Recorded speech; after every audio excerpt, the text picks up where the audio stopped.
So we did virtual work for beams, and that's finding slope and or deflection at any point along the beam using the virtual work method.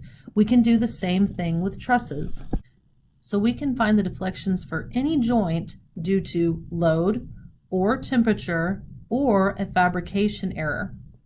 So let's start with load. The equation for deflection due to load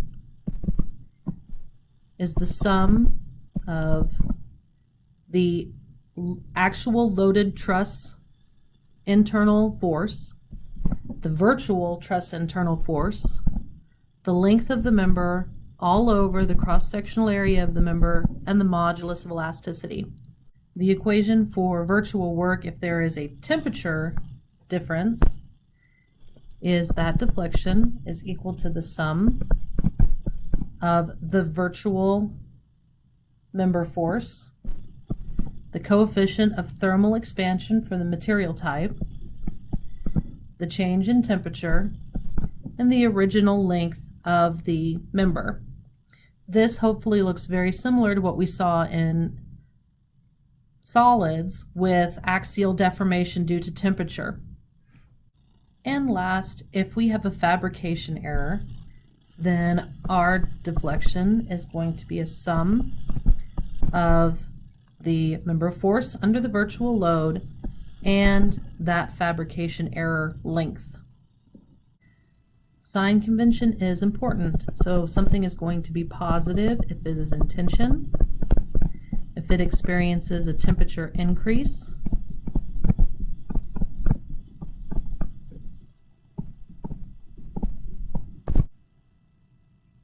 and if the fabrication error is elongation.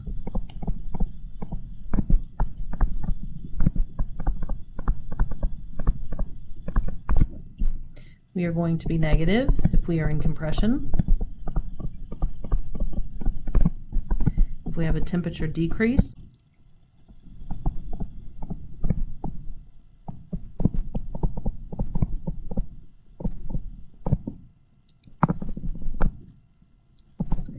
Or if the member was cut shorter.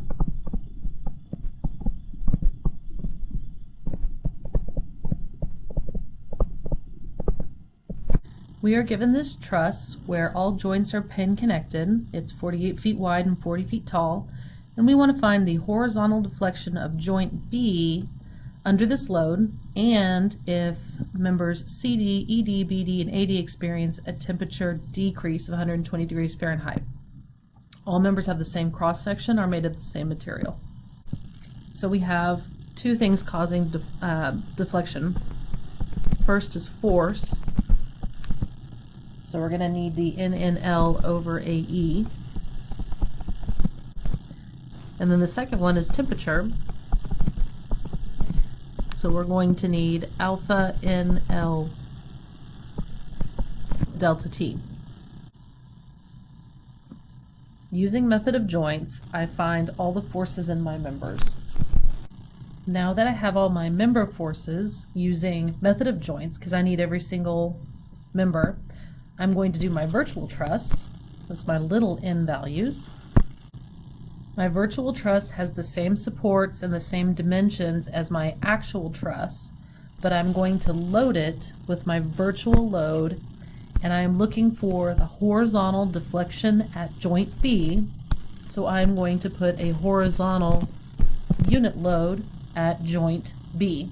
Now I'm going to solve for this truss. I've got two members that are not the same line of action at C, so both of these are zero force members, which means that I've got three forces coming to joint B, and two of them are collinear, which means the third one is a zero force member, which also means that BD is going to be taking on that full unit load of 1, and it's going to be in compression. So that means that I need to solve for forces in member AD, DE, and AE. And solving for force AD and force AE using joint A, I get 0.8581 in tension for AD and 0.2499 in tension for AE.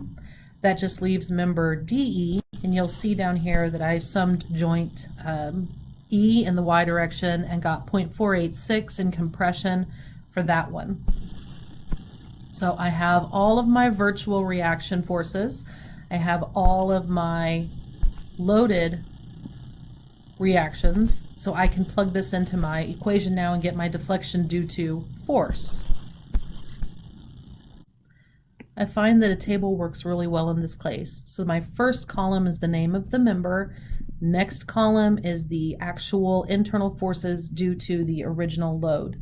So that's going to be 19.38 for AB, 19.38 for BC, negative 19.38 for CD, negative 8.83 for DE. AE is going to be positive 20. AD is going to be positive 34.35. And BD is a negative 40. So there's all the original load. Then we have the virtual.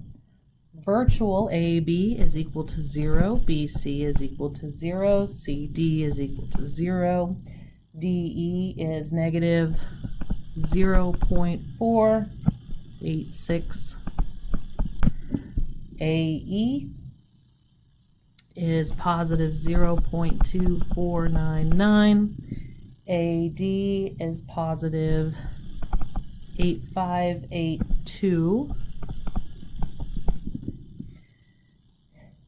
and BD is negative 1. AB is 23.32 feet, as is BC, CD, and DE. AE is 48 feet. AD is 41.18 feet, and BD is given to us at 24 feet. So these are all my numerator. My denominator, A and E, since it's constant, I don't have it in this table, but if we have different areas or different modulus of elasticity, I would add those columns as well. So multiplying across, the first three are easy, 0, 0, and 0. Okay, now I can sum up all of the numerator and I get 2,513.92 kilopound feet for my NNL value. Now that I have that, deflection due to force is going to be that value, 2513.92 kilopound feet divided by my cross-sectional area that I was given as 2 inches squared, and my modulus of elasticity, which is 29,000 kilopounds per inch squared, or KSI. Okay, my inches squared and my inches squared are going to divide out, as are my kilopounds, so I don't need to do any conversions yet. So I end up with 0.0433 feet, or 0.52 inches of deflection, and it came out positive, which means this is pushing it to the right. This is my deflection due to force. I also need my deflection due to temperature. And let's see, member CD, ED, BD, and AD are the 4 members that experience a temperature change. 3 of those members affect the horizontal deflection at B. Member CD has 0 on my virtual truss, so it does not affect the horizontal displacement at B. So I just need BD, AD, and DE for that temperature change. And I'm going to write this out as an equation instead of a table. The only thing that changes with the temperature, because alpha is the same, delta T is the same, so I've got all my little n's times my original length L, and then I'm going to multiply that by my coefficient of thermal expansion, 10 to the negative 6 per degrees Fahrenheit, and my temperature change minus 120 degrees Fahrenheit. And I find that the horizontal deformation or deflection of point B due to temperature change at those four members is negative 8.587 times 10 to the negative 6 feet, or 0.0001 inches.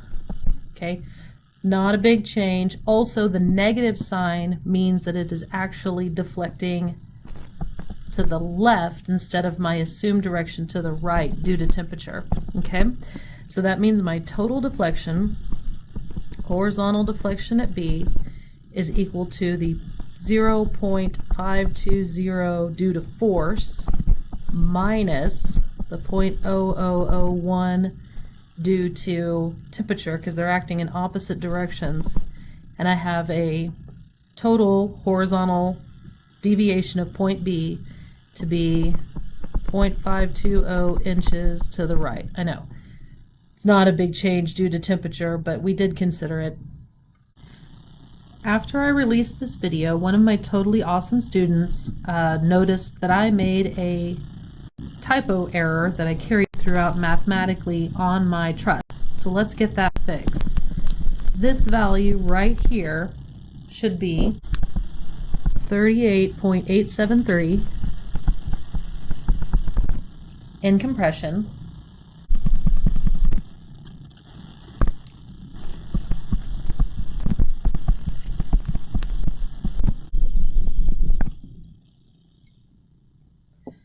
which changes my numerator N in L to 440.6.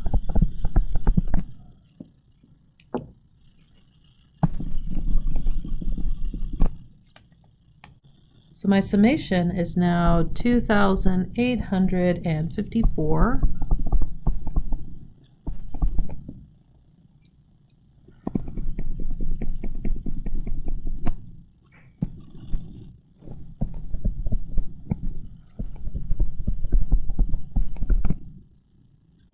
That changes my deflection due to force to 0.04921 feet, or 0.5906 inches. And it does still stay positive, so it is still acting to the right.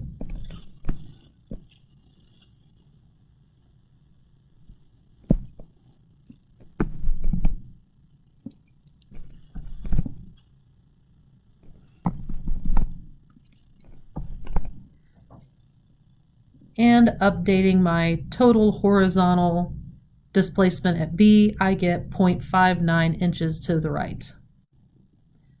Now, given this truss, all loads are at joints, all joints are pin connected. This time we have member EC that is fabricated 1.5 inches too short. Find the vertical displacement of joint B. So using method of joints, I already solved for the internal forces for all the members. This time I'll use positive and negative signs to indicate tension or compression. So now that I know all the member forces for the loaded system, I need the virtual forces. We are looking for the vertical displacement at B, so I need to put a vertical load at B. I find this is 0, this is 0, this is 0. And with that vertical load at B, I can solve for all of my internal forces for my virtual truss. For the loaded beam, member AB has an internal force of 26 2/3. BC also 26 2/3. CD is 40. DE is negative 66 2/3. EA is negative 33 1/3. BE is negative 40. And EC is 33 1/3. For my virtual reactions, I have 0, 0, 0.5, negative 0.833, 0, negative 1, and 0.833. The lengths of my members are going to be 16 feet, 24 feet, 20, 20, 12, and 20. So multiplying across, and then when I sum all of my numerator values, I get 2,626.6 pound-feet. So if I want to find the deflection due to force, I need to take that value, pound-feet, and divide it by my area and my modulus of elasticity.